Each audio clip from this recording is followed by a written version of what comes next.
Welcome everyone to another exciting session on our today's mentorship class.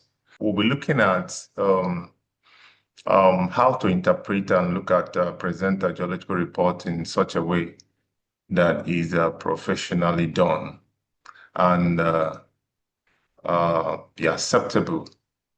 The major thing here is to understand the way the reports are supposed to be done, the structure of those reports, and how to interpret them, whether it be the map, cross-sections, or geochemical data, and also to understand and organize this technical report in a clear manner, in such a way that it will be very clear to someone who is actually reading it. Your report should be understood by even someone who is not a geologist, because most of the people you are writing reports for are not geologists, so you should be able to put it in such a way that it meets some certain standard. So another thing is you need to understand there are best practices for professional reporting. So those best practices must be actually obeyed. So when we are talking about geological report, is a document actually that details your observations, your interpretation, the work you've done, depending on the stage of the work that are actually involved. It is a report that is actually used in exploration. We use it in mining. We use it in every form of geotechnical studies or hydrogeological studies, or every kind of other geophysical studies. So based on these reports, it provides decisions. It provides decision makers with some kind of reliable information, scientifically information with facts that this is what has been actually been done. So when we're looking at this, we'll find out that we should understand the very essence of these reports should not be jeopardized. The essence of it actually is you need to document all your geological work in such a manner that actually come in one after the other. Also, to capture every field observations, all the samplings we've done, your lab, your result, your interpretation, and it also acts as a permanent record. If we don't have a report of what has actually, the report is like a history, so whatever you've done, whether good or bad, and it can be carried on from generation to generation based on the work you've done. So these are the things that should be at the back of your mind. So another thing is to ensure that the data are something that can be reviewed and audited and actually be built upon in the nature. Another essence of geological report is to support decision making, to provide technical evidence to, support decision regarding the exploration target, regarding your work, drilling, resource estimation, all the kind of project physics, and also the mine plan. And also another essence is also to reduce the risk and improve efficiency in mineral and actually all the geological projects. Another essence of reports is communication tool. You need to communicate in such a way that you'll be understood. Then you need to also translate all the geoscientific data in such a structure that is understandable format. And also you need to tell all different audiences, understand you have a technical team, you have non-technical teams when you are writing, and also regulators and policymakers. So that's why you need to understand who are your audience in that. Then another thing is, another essence of your report is a regulatory and compliance requirements. It's required for your licenses, it's required under some frameworks, like some industrial report requirements by mining cadastral, by government, by JOC, and also some standard like NI 43101 reports. So this is the essence of it. Also, so this demonstrates that exploration activities or whatever you've done comply with legal and technical standard. Another essence of the reporting is the project evaluation and resource assessment. If you don't have there is no way you can actually evaluate your project, your mineral potential, or your economic viability. You can't just say it. A lot of people will always send you pictures. They will send you pictures and tell you, I have this mineral, I have that. That is not reporting. It's basis for estimating what you have. There should be some system standard and process that could be documented and be written down in such a way that someone could be held responsible for putting down certain things. So this is very important to attract investors and strategic investors, and partners to whatever you are doing. And another thing is quality control and transparency. It shows that, you follow the procedure. All the data accuracy and limitation actually have to be mentioned in the report. So it builds trust by actually revealing that this data was collected using different kind of method and how it was actually analyzed. And that also tells you the reliability of the interpretation and any gaps or uncertainty based on that.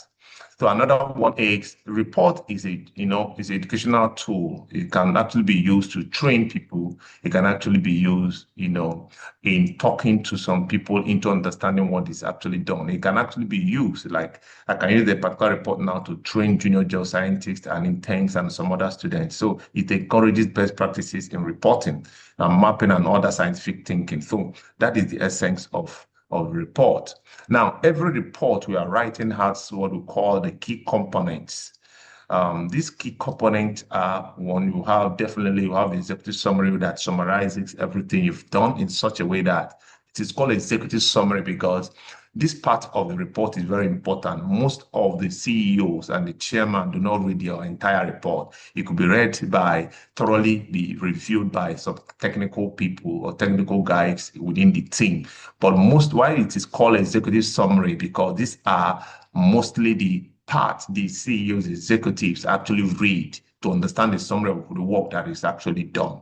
So based on that, they can actually raise their questions and all that. So the executive summary can tell you how the report looks like, everything that actually run down the report. Then the introduction and the background actually very important in every report. And also the regional and the local geology are there. Exploration method, your results, your interpretation, discussion, conclusion, and recommendation, and the appendices. So these are the key components of geological reports. Now, looking at this, we have different kinds of reports based on that. It might not have all the key components, but you understand that these are the key components of every report. But there are different kinds of report and stages of report writing. When you're talking about Reconnaissance report, it's different from geological mapping report, the detailed geological exploration report, geochemical, geophysics. If you've done only geochemical, it has to be reported. If you've done only geophysics, it has to be reported. If you've done only core drilling and all that. These are different reports, and they can actually be combined to have one report, and you have an executive summary based on what you want to do. It's all this report that make up pre-feasibility report or feasibility report before you even go into the real technical report of NI 43101 or JOC reports. So if you don't just jump into, a lot of people will call me, they say they need a JOC standard report. You cannot just do reconnaissance reports and you say it's JOC standard, you want to make a JOC standard report. JOC standard report involves all details of every work that has been done. Before you talk about JOC standard, means that you've gotten to extent of, you've done your drilling, you've done your resource estimations and other geological models for you to now, put back something that could be, that's why it's called feasibility study. It means that at that stage, your report is actually making money. At that stage now, if you talk about Reconnaissance, what we call Recon Geological report, mainly the purpose usually provides the overview of, the first kind of report that shows the potential of the concession of the area, and it has these key features. So you need to understand the key features when you're dealing with the Reconnaissance report. Your regional is like a report that gives an overview, the first thing first. Mainly in this report, you use a lot of tools, especially the satellite and remote sensing, to interpret the geostructures, talk about your lithologies, talk about the location, the initial findings from outcrop, stream sampling, and all that, the kind of skeletal work and some random sampling that have been done. You suggest areas for follow-up and some target areas. This report can bring out some target zones for further explorations and all that. Then another report is geological mapping report. These actually now, depending on the scale you want to map, whether it's taking the entire area. You can't just jump in and start geological mapping if you've not done some first kind of visit and reconnaissance and plan your program. So now, based on this document is like in a field map. It tells you about everything about the rock, the surface, the lithological, the structures, the stratigraphy of the defined areas and all that. So you now start looking at description of rock units, the contact, the faults, and the folds. then also you'll be able to produce, understand that the geology you are dealing with is a geology that actually has potential for a particular kind of minerals or based on the interest of what you're actually looking for. So the geology is very important. It is at this point that you understand the whole rock formations and where you have the contacts and all the lithologies. There's some sort of kind of some history, some geological histories that actually been existing can actually be deduced, from your geological mapping and all that. And also this report mostly is technical report. Mostly your audience are exploration geologists, your academia, or people that are actually planning the project. Another kind of report could be your geochemical report. You can't be writing geochemical report and you leave about, the major thing you are supposed to write about. This actually presents or interprets all the soil sampling you've done, the rock sampling you've done, the stream sediments, geochemistry you've done.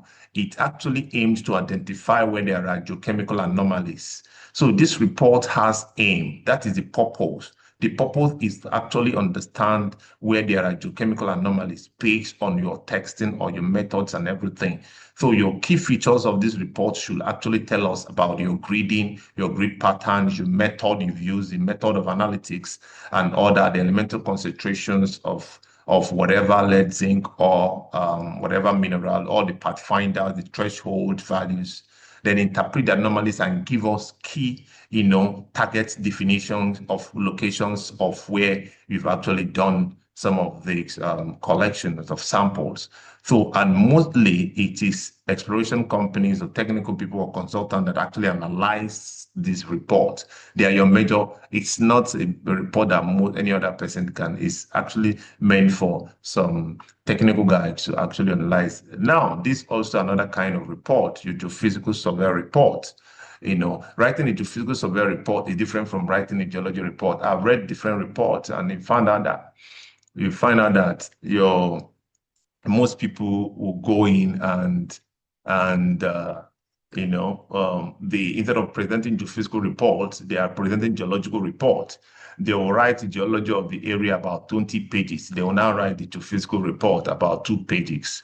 They start coloring a lot of places and all that. So when you're talking about geophysical report, it is actually analyzing the subsurface physical data that actually you use non-invasive method to actually collect.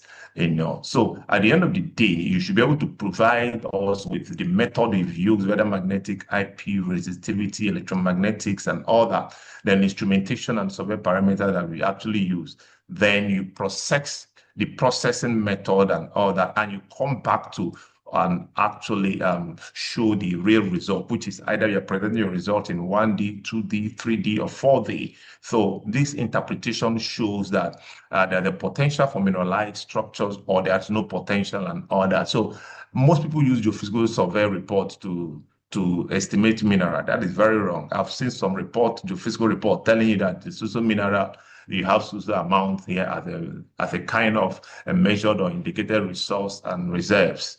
I've seen this several. In short, some people have used aeromagnetic to actually analyze and tell you about mineral. So your audience here are many geophysics, exploration and mining teams or other kind of regulators. Then we'll have an drilling or core logging report. This is different from every other kind of report.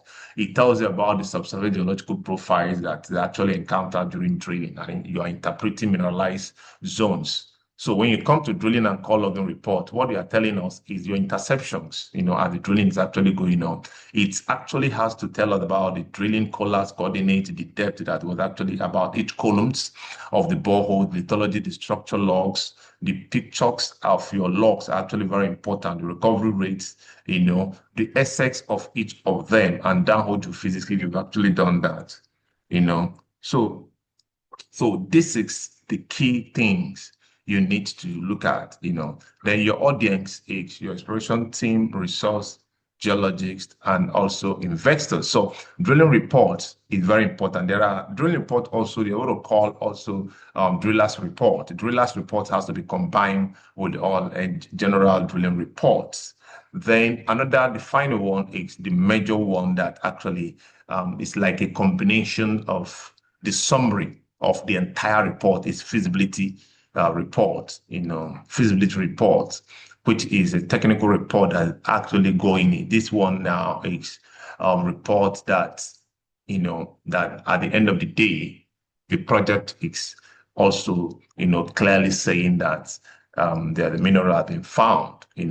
This actually assesses the economic viability of all the mineral project and supports you to project, support the project for financing or development decisions.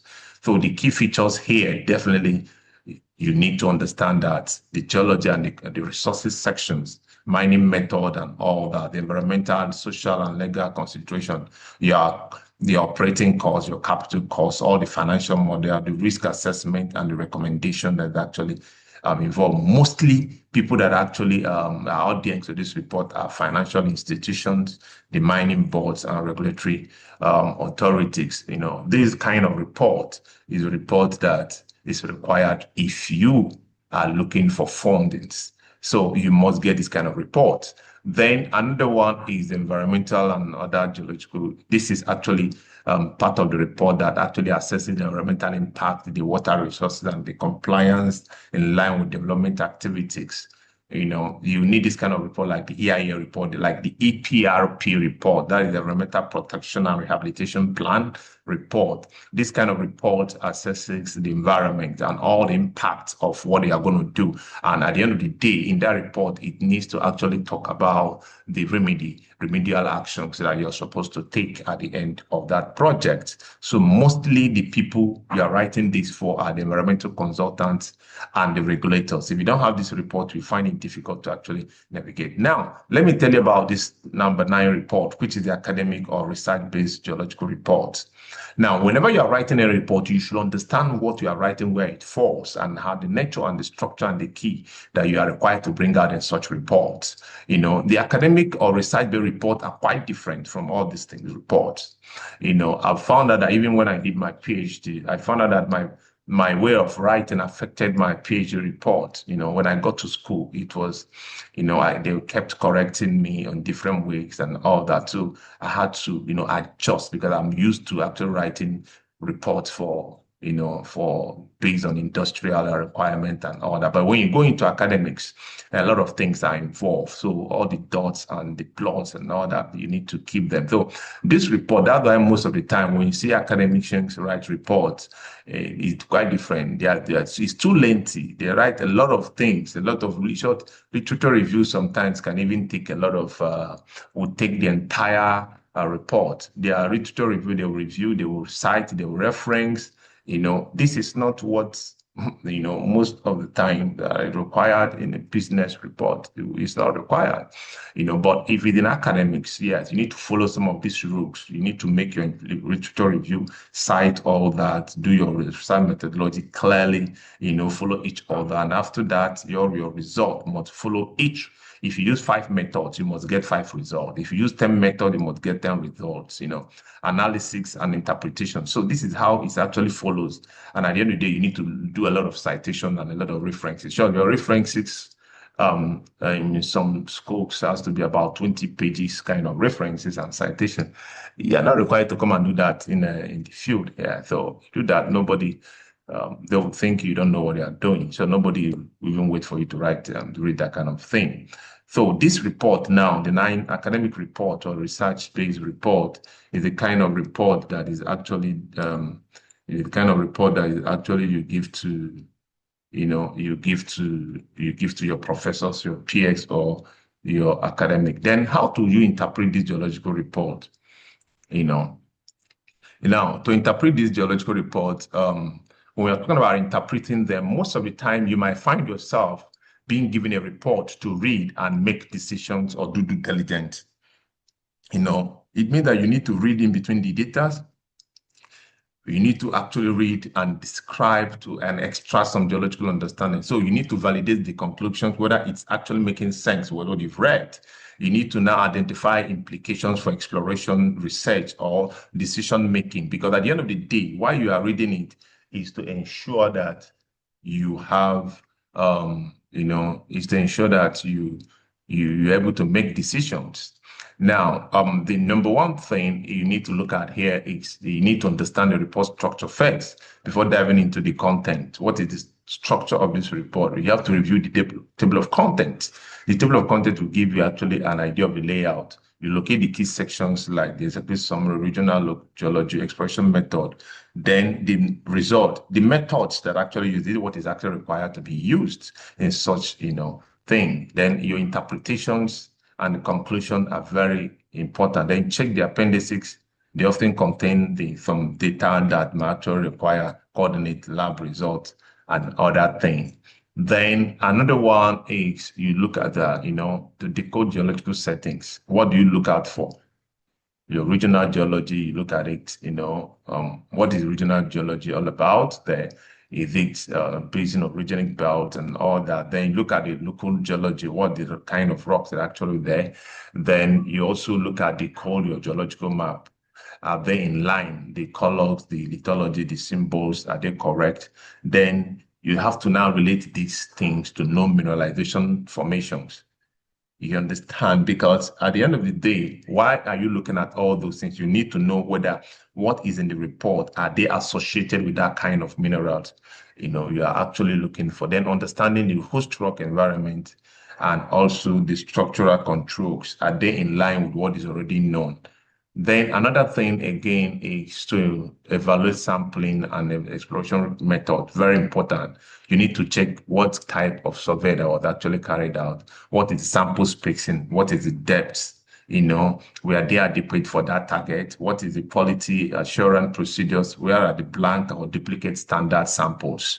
Then you need to look at all those things and look at if actually there's a post-sampling or inconsistency in terms of what they are doing. Then this can actually tell you about the quality assurance that actually taken there. Also, well-explained methodology will actually increase the confidence in reports, in some of the results also, if it's actually not well explained. Then number 4 is that you need to analyze the raw data and figures. Then you need to focus on Excel, tables with geochemical results, the element distribution maps, and all that core logs and lithologies and all that. So in this raw data, most of the time you might not see, but when you get to raw data, you might have read the summary of the entire report to be able to have raw data will tell you, if what is actually presented in the data in your report are actually okay. This is, very, very important. So you look at all the thresholds of actually what is used to define the anomalies, if actually that was actually a clear anomaly or not. Another thing is, you need to interpret the structures and the features of stratigraphy that are actually find. Key things you need to look at also involve the cross sections, the field orientations, and all that. Now, in terms of mineralization, definitely most of mineralization actually being controlled by structures. So you need to look out for alignment of all these faults, the shear zones, and all that. When you are trying to interpret already done reports, you need to look at some of the stratigraphic traps where they are actually talking about mineralization. Are they actually coinciding with some of the traps that are supposed that they've actually mentioned or actually been depicted by geophysics?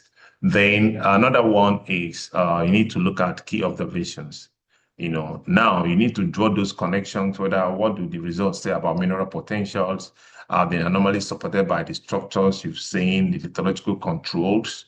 You understand what is the geological model suggesting? What is it talking about? Is it saying it's a index of vein types or scan or lateritic hosted and all that? You need to understand what is actually suggesting that is the kind of mineral sheets or the kind of mineral formation you have in such a location. Then also you need to assess the interpretation and the conclusion, which is very important. At the conclusion, the data, are they actually data driven? At the end of the day, is it that the conclusion is based on the data driven or just based on speculations? At first, some people will tell you that they've been mining here for so many years, this and that, that's the conclusion. So because they've been mining here, that mineral, you were not there, no fact, nothing shows about how do you know how much you're going to budget for that? How do you know the amount of investment you're going to put in and all that? So it requires that data that is actually gotten from there should be able to speak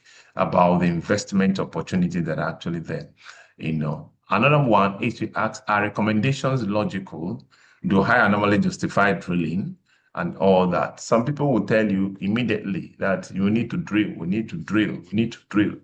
At the end of the day, you find out that nothing has been done to warrant drilling. So when you find yourself interpreting a report that has been done, you need to also understand if the recommendations are logical to justify the next point or the next method that is actually being required.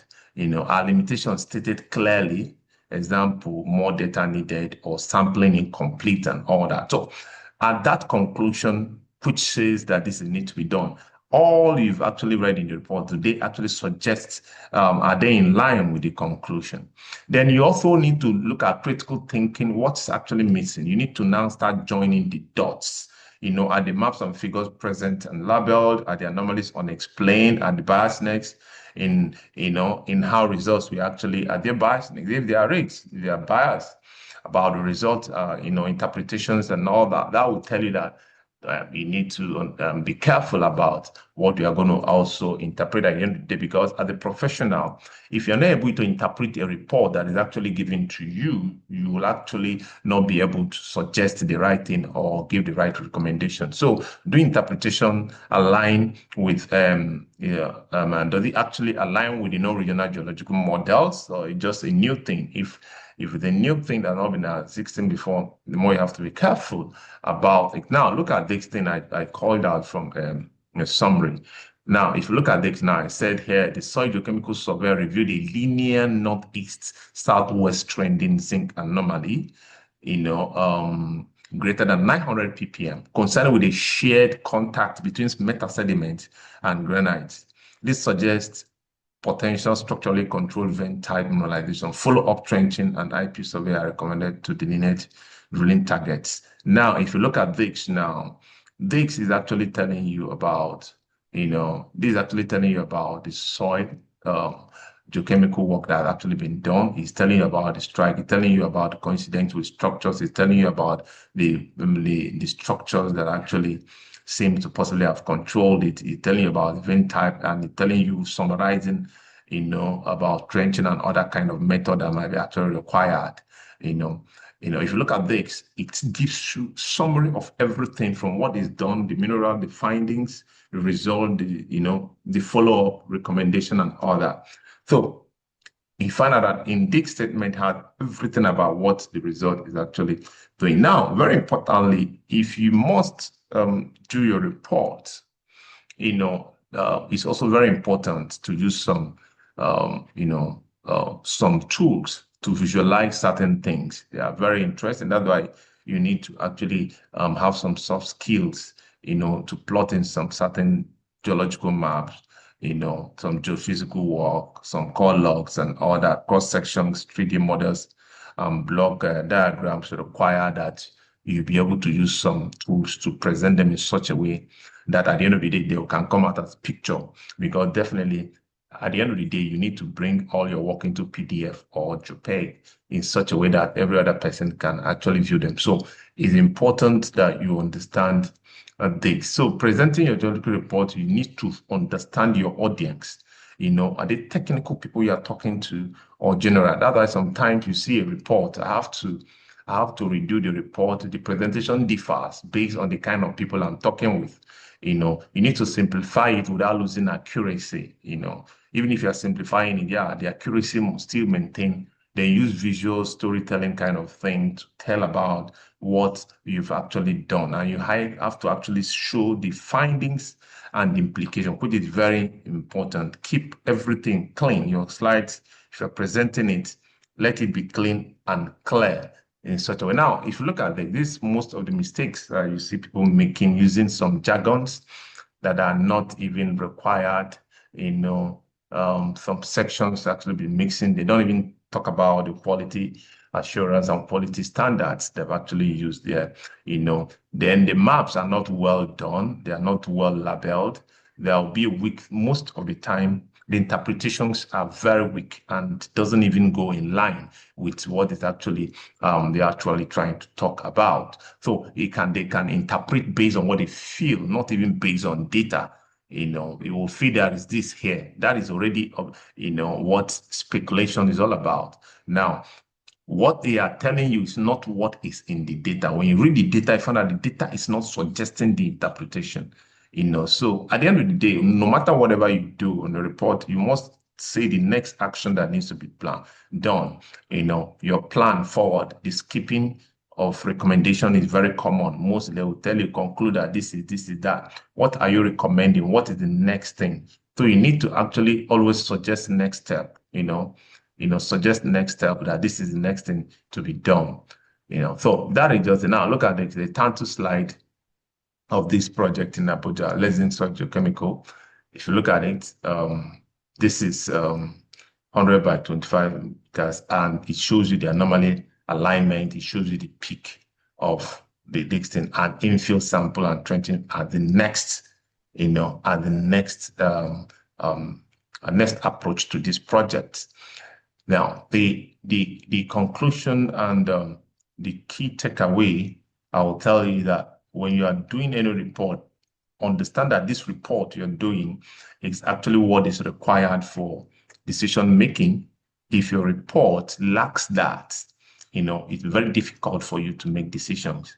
And your interpretation also must combine with what you actually done there that is scientific, and it has to be clear. There is no need to deceive anybody and all that. Some report I've seen, a lot of reports, what they do is that they copy so many places that are not even relevant. They copy here, and they paste it together and they bring it forward as a report. So presentation should be, audience appropriate, which means that you need to understand who you are sending a report to. Is it academics you're actually writing it to? Is it to business or investors? And is it like a teaser that you're actually doing? So you need to understand it. Then you have to practice, to improve confidence and professionalism. A lot of people go to field. They don't even, I have my geologists, some of them, they don't even have notebook. They don't. They come back, you ask them about reports, they keep looking at you and all. If you are in the field or anything is happening, you don't keep tracks of everything. You lose tracks. When you come back, you wouldn't even know how to present all your reports and all that. So I think this is the way, and if you take away, you need to understand. And comes to reporting, we actually know what it means as it is, because she's one of our mentor and she is one of my lecturer. Common field work reporting in my department, they will cross-check it. They used to read it very well. When they compare and they discover that if people copy each other, you are going to repeat that course. And the truth of it all that we young upcoming geologists will need to know is this: what Mr. A have actually seen in the field must not be the same with what I have seen in the field. Mr. A report can be different with my own report. I am reporting what I have seen in the field, and he is reporting what he has seen in the field. And that is subject to what he has observed and what he has actually concluded based on the field work we have gone together is the main thing he's reporting. So his own report cannot be the same with my own report. That is my contribution on that, because on report, you have to be objective on what you have seen. Objectivity matters a lot when it comes to reporting in geology. And my question is this: based on the key format of reports, there is what you call executive summary. This very executive summary, is it different with what we used to know in academic reporting as abstract, or is the same thing? This is just what I want to know. Thank you, sir. Yeah, thank you. Okay, I will tell you that, first of all, from your contribution, I thank you for that. It depends on the kind of report. Your reports, at the end of the day, your style of writing, your sentences will not be verbatim, will not be the same and all that. Yeah. But if you guys have gone to the same locations, your summary and your conclusion might be pointing to one direction. You might not copy yourself. That is if we are 100 here and we write report independently and went to the same place, we might be seeing the same thing, but definitely our sentences and our grammar construction and our phrases might not be the same thing. That shows we didn't copy. But it doesn't mean that our report must be different. The objectives will remain the same. The objective, yes. You understand? That is one. Then secondly, your question in terms of abstract, and now in industry, we don't use abstract mainly. Now, executive summary talks that the style of, now, when you're talking about executive summary is not used in academics. They're a bit different. In executive summary, it's like, definitely you are going to talk about each stage. Let's say you have about, now let me tell you now, in executive summary, you have about 5 chapters or 10 chapters you've written. In each of these chapters, you summarize each of the key points, starting from one to the last, and you conclude and recommend. But in academics, we use abstract. Abstract will talk about the first phrase, the first paragraph is talking about introduction. And in the introduction, you have your objectives inside your introduction. In your second paragraph, you're talking about methodology. You understand? In your third paragraph, you're talking about your results. In the other last paragraph, you're talking about your discussions of the result, and you're talking about what? Conclusion.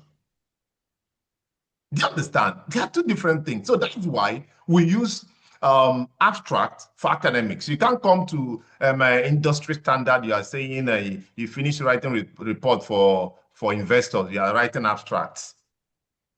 Do you understand? Do you understand? That's why it's called executive summary. You should be able to understand the company from number 1, the objectives, understand the layout of the work, all your methods and everything, line by line, but in such a way that it summarizes everything in such a way that the chairman and the CEO is for the executives. That's why it is called executive summary. It is for the executives. It is different from abstract. Abstract, in your first paragraph, you have your introduction and objective all inside the first paragraph. Second paragraph has your methodology. Third paragraph has your results and interpretation. The last paragraph have your discussions. And finally, you have your conclusions. So thank you, sir. Yeah, so they are not the same thing. Yeah, hello, it's okay. That's Mohammed. Mohammed is still on field. Mohammed Sani. Mohammed Sani Hamza. Okay, mute. Mohammed Sani is in the field. Okay, please, who else has something to say? Who else has something to say? Who else has something to say? Okay. Abigail, do we have any question here? I think. Okay, he said, who else is there? He said, Musa Yusuf. Good evening, doctor. All protocols observed. What's the difference between academic report and industrial report? Did they two have something in common? Thanks. You just explained. Yes, I've just explained. They are not, they have something in common. What is something in common they have? But they are not the same thing. What they have in common is, in academic reports, you have your aim, your objective, which you also have in whatever you are doing, in all that. Then you have your methods, But let me tell you, the difference here is that in your industrial report, they are much interested in, let me tell you, interested in your findings, your method you've used, and your findings directly. And let me tell you, nobody is interested in you writing 20 pages of citation and references. Do you understand?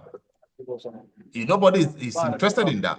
So there are 2 different things. The academic report it's more of detail, it's a research. It's detailed and it's more of research work. So you need to detail every findings from from A to Z. So that's why some people will come to some industrial report, they will use about 10 pages writing the geology of the location, the geology of the regional geology. Remember, regional geology is okay to mention. You mention it as a mention, as a part, but you don't give it 10 pages. You can give that 20 pages in academic reports. That's actually what they want to hear. That's what they want to see. But in industrial report, an investor is not interested in understanding the allocogene, the whatever, bring the anticlinorium from up to down and all that. At the end of the day, are we supposed to go in here for me this mineral, or are we not supposed to go? Do you understand? It's money that you are wasting. Talking about all the, you can use this money to do some, do a lot of all. He wants to know what you've done, what method. You need to be straight because it's believed that you're a professional. You need to go straight to the point. I want to find this mineral here. What methods am I supposed to use? This method, how relevant are they in discovering this mineral? You've used the method. What are your findings? Tell us your findings. Are we supposed to go? Or are we supposed to stop? This is what he wants to hear. He's not interested in, all the best. Some other technical things, he believes that because you're not supposed to come in the report and tell the entire thing you've known about the place. That's why you're a professional.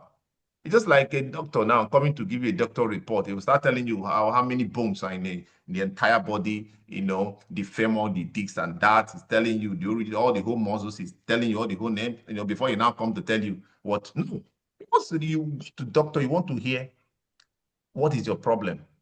What is diagnostics? What is the solution? Do you understand? The same doctor will go to his professor, he wants to explain. He can now tell the professors all the whole bones in the human body. So that is just the difference there. Okay. Yeah. Yeah. So okay. So do we have any other question? Do you have any other question? Okay. So if we don't, I will send this. I will send the PDF format. I think I already have them. We'll send them. Okay. Do we have any other announcement? Abigail, have you sent the people that are actually here? Have they sent in their numbers and all that? So you need to take note of that. I will send you this later. So in the absence of any other updates, I think that's fine for today. We've done 12 minutes extra from our time. So thank you and have a great evening ahead of you.